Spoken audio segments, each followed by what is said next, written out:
Physios, welcome back to the channel essential of physios में। और आज की वीडियो में अपन फिर से करने वाले इंपॉर्टेंट एमसीक्यू सीरीज जो कि रहने वाले अपने फिजियोथेरेपी से रिलेटेड। अगर आपने पिछला वीडियो नहीं देखा है जिसमें अपने कुछ 20 इंपॉर्टेंट एमसीक्यू किए थे तो पहले वो वीडियो जाकर जरूर देख ले, जिसका लिंक आपको मैं डिस्क्रिप्शन में जरूर मिल जाएगा। तो चलिए इस वीडियो को शुरू करते हैं। इस वीडियो में अपन इंपॉर्टेंट एमसीक्यू करेंगे जो बार बार एग्जाम्स में पूछे गए हैं और जो 2026 में एग्जाम होने वाले हैं, जैसे गुजरात फिजियोथेरेपी एग्जाम हो गया और जितने भी एंट्रेंस एग्जाम होने वाले हैं जामिया का और इंद्रप्रस्थ यूनिवर्सिटी IPU MPT जिसे अपन बोलते हैं, उसके लिए भी बहुत इंपॉर्टेंट होने वाले हैं। तो वीडियो को एंड तक जरूर देखिएगा। चलिए वीडियो को शुरू करते हैं पहले क्वेश्चन से।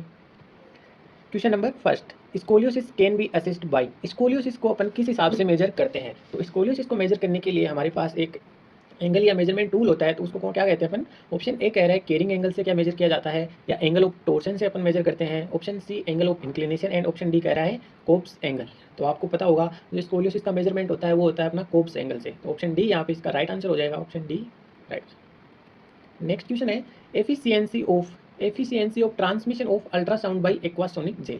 जब अपन ट्रांसमिशन ऑफ अल्ट्रासाउंड की बात करते हैं तो एक कपलिंग मीडियम हमें चाहिए होता है। वो कुछ भी हो सकता है, जेल हो सकता है, वाटर हो सकता है, या अपन कई बार फोनोफोरेसिस यूज़ करते हैं जिसमें अपन डाइक्लो जेल भी यूज़ में लेते हैं। तो जो एक्वासोनिक जेल से ट्रांसमिशन होता है अल्ट्रासाउंड का वो कितना होता है? ऑप्शन ए कह रहा है 100%, ऑप्शन बी कह रहा है 67, या ऑप्शन सी 72.6, ऑप्शन डी 59%। तो इसका जो राइट आंसर हो जाएगा ऑप्शन सी हो जाएगा 72.6। ये जो टेबल आप देख रहे हो इसमें अपन ने अलग अलग कपलिंग मीडियम की ट्रांसमिशन रेट बताई है। तो जो एक्वासोनिक जेल होता है उसकी 72.6 होती है, ग्लिसरॉल की 67% होती है, डिस्टिल वाटर की 59 होती है, लिक्विड पैराफिन जो होती है उसकी 19% होती है, और जेली और एयर की 0% ट्रांसमिशन रेट होती है। नेक्स्ट क्वेश्चन अपन करने वाले हैं a typical cadence for adult man. Adult man में जो कैडेंस होता है वुट इज या number of steps per minute, number of steps per minute for adult man. तो ऑप्शन डी इसका राइट हो जाएगा, 110 स्टेप्स। ऑप्शन क्वेश्चन नंबर 4 अपन देखने वाले हैं। In phase 3 of scapulo humeral rhythm scapula rotate. जो स्केपुलो ह्यूमरल रिदम होती है उसकी थर्ड जो फेज होती है उसमें स्केपुला कितना रोटेट करता है? क्या 30 डिग्री, 75 डिग्री, 12 डिग्री या 7 डिग्री? तो इसका जो राइट आंसर हो जाएगा अपने पास हो जाएगा option A 30 degree rotate. Next question है फंक्शनल रेजिडुअल कैपेसिटी जिसे अपन FRC बोलते हैं is approximately in healthy young adult. जो एक हेल्थी यंग एडल्ट होगा उसकी जो FRC कितनी होती है? नॉर्मल ब्रीथिंग के बाद जो एयर अंदर रह जाती है उसकी अपने को क्वांटिटी पूछी है, तो वो होती है अपने पास 2500 ml। ऑप्शन ए इसका राइट हो जाएगा।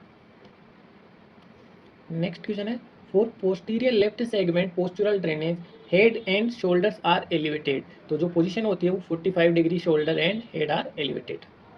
ऑप्शन ए इसका राइट हो जाएगा। नेक्स्ट क्वेश्चन है इन गुलियन-बेयर सिंड्रोम जिसे GBS कहते हैं the classical motor paralysis pattern is. Option A ascending, option B descending, option C both और option D none of these.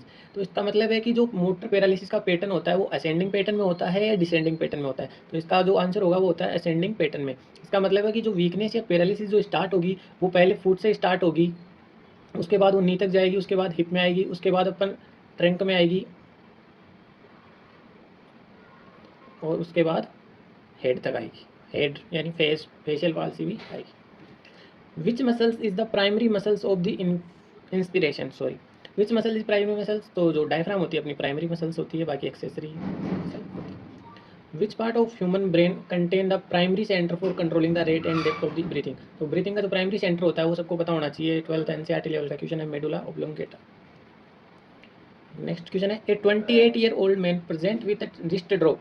याद रखिए wrist drop after a mid shaft fracture of his humerus. Humerus का mid shaft fracture है और wrist drop है, तो which nerve is most likely damage? तो wrist drop से आपको पता चल जाना चाहिए, तो जो आंसर हो जाएगा अपना रेडियल नर्व होने वाला है। ऑप्शन सी इसका राइट हो जाएगा।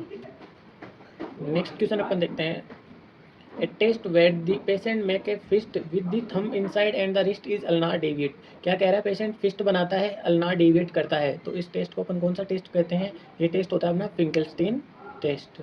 ऑप्शन बी इसका राइट होने वाला है।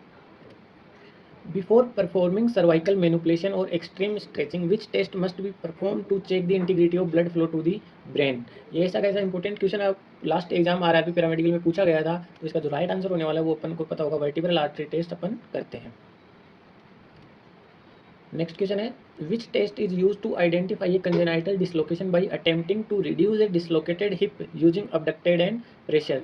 तो जो कंजेनाइटल डिसलोकेशन हिप होता है उसमें अपन ओटोलानी टेस्ट करके चेक करते हैं। ऑप्शन ए इसका राइट हो जाएगा।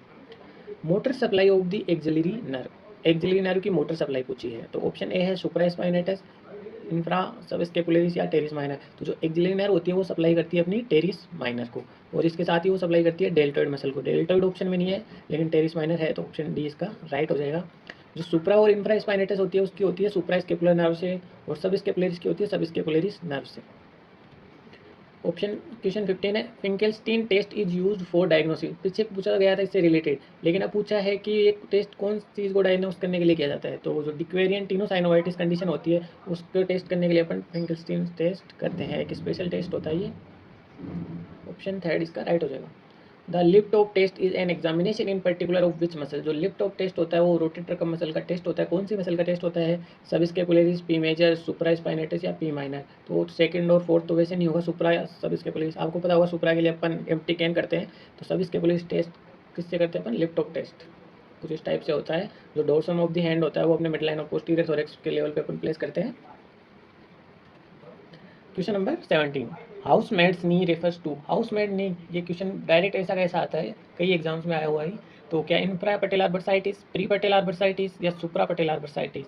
तो हाउस मेड नी अपन कौन सी कंडीशन में बोलते हैं? जो प्री पटेलार बर्साइटिस होती है, नी के ऊपर जो बर्सा होती है उसकी स्वेलिंग या इन्फ्लामेशन, उसको बोलते हैं प्री पटेलार बर्साइटिस। ये बार बार मतलब कोई भी रिपीटेटिव फोर्स लग रहा है, अगर बार बार उस बर्सा पे रिपीटेटिव स्ट्रेस आ रहा है उसकी वजह से उसमें इन्फ्लामेशन हो जाता है। कुछ इस टाइप से यहाँ पे होती है प्री पटेलार बर्साइटिस, बार बार रिपीटेटिव स्ट्रेस से ये इन्फ्लेम्ड हो जाती है, ये वाली। नेक्स्ट क्वेश्चन है pump handle movement is a feature हो। जो पंप हैंडल मूवमेंट होता है वो कौन सी रिब्स का फीचर होता है? अपर रिब्स का, लोअर रिब्स का, मिड रिब्स का या डायफ्राम का। तो जो पंप हैंडल मूवमेंट होता है वो होता है अपने को अपर रिब्स में। ऑप्शन बी इसका राइट हो जाएगा। नेक्स्ट क्वेश्चन है in the pump handle movement, same question आएंगे। In the pump handle movement diameter of chest increase. कौन सा डायमीटर इंक्रीज होता है जब पंप हैंडल मूवमेंट या अपर रिब्स में? क्या ट्रांसवर्स, वर्टिकल या एपी डायमीटर। तो इसका राइट आंसर होगा एपी डायमीटर। नेक्स्ट डायग्राम से आपको सब कुछ क्लियर हो जाएगा। यहाँ पे आप देख सकते हो जो पंप हैंडल मूवमेंट इन्होंने बताया है, जो कहाँ जा रहा है? सुपीरियर और एंटीरियर, सुपीरियर एंड एंटीरियर। और ये अपने को दिखता है जब स्टर्नम ऊपर की तरफ जाती है, और अपर रिब्स का मूवमेंट होता है कौन से डायरेक्शन में? एपी, यानी एंटीरियर और पोस्टीरियर। एक सेम मूवमेंट और होता है, वो होता है bucket handle movement. Bucket handle movement कहाँ देखने को मिलेगा? ये अपने को देखने को मिलता है लोअर रिब्स में। लोअर रिब्स का जो मूवमेंट होता है वो होता है लेटरल मूवमेंट। ये यहाँ आपके दो क्वेश्चन क्लियर हो जाने चाहिए। बकेट हैंडल मूवमेंट अपने को मिलेगा लोअर रिब्स में, और मूवमेंट की डायरेक्शन होगी लेटरल डायरेक्शन। और पंप हैंडल मिलेगा अपने को अपर रिब्स में, और मूवमेंट जाएगा superior and anterior. Next question देखते हैं। इन कोग्जा वेरा, कोग्जा वेरा आपको ध्यान होना चाहिए कौन सी कंडीशन? एंगल ऑफ इंक्लिनेशन, कुछ याद आ रहा होगा। The angle of inclination is decrease, angle of inclination decrease. Option D यहाँ पे इसका राइट हो जाएगा। ये देखो, अगर आपसे पूछेंगे नॉर्मल एंगल ऑफ इंक्लिनेशन कितना होता है, तो वो होता है अपने पास 130 डिग्री। अगर नॉर्मल से ज़्यादा हो रहा है तो इस कंडीशन को अपन बोलते हैं कोग्जा वेल्गा। वेल्गा का मतलब होगा जो नॉर्मल एंगल ऑफ इंक्लिनेशन है वो इंक्रीज हो रहा है, हेड ऑफ ह्यूमरस ऊपर की तरफ जा रहा है, सॉरी हेड ऑफ फीमर। अगर एंगल ऑफ इंक्लिनेशन डाउन हो रहा है यानी कम हो रहा है तो इसको अपन बोलते हैं कोग्जा वेरा डिफॉर्मिटी। तो यहाँ पे आपके 3 क्वेश्चन क्लियर हो रहे हैं। नॉर्मल कितना होता है? अगर एंगल कम हो रहा है तो इसको अपन बोलेंगे कोग्जा वेरा, और एंगल अगर बढ़ रहा है तो इसको अपन बोलेंगे कोग्जा वेल्गा। नेक्स्ट क्वेश्चन देखते हैं। The normal lumbosacral angle is, जो नॉर्मल लंबोसेक्रल एंगल होता है, जो L5 और S1 के बीच जो एंगल बनता है वो कितना होता है? वो हॉरिजॉन्टल प्लेन में, हॉरिजॉन्टल प्लेन का एंगल होता है, तो वो होता है अपने को 30 डिग्री। ऑप्शन सी यहाँ पे इसका राइट हो जाएगा। यहाँ पे लीवर से रिलेटेड अपन से कुछ क्वेश्चन है, देखना। क्वेश्चन नंबर 22 है lever of power. Lever of power, कौन से लीवर को अपन बोलते हैं? तो जो लीवर ऑफ पावर होता है वो अपना lever of mechanical advantage, lever of mechanical advantage अपन को मिलता है सेकंड ऑर्डर लीवर में, तो इसी को अपन लीवर ऑफ पावर बोलते हैं।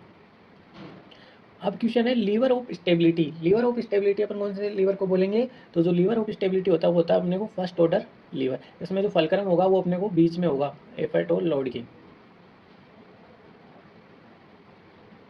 तो इससे अपने को ज़्यादा से ज़्यादा स्टेबिलिटी मिलेगी, तो फर्स्ट ऑर्डर लीवर।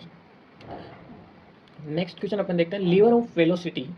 जहाँ पर अगर अपने को स्पीड चाहिए कौन सा लीवर होगा? तो इसका जो राइट आंसर हो जाएगा third order liver, option D. यहाँ पे लीवर से रिलेटेड अपन ने 3 क्वेश्चन किए हैं।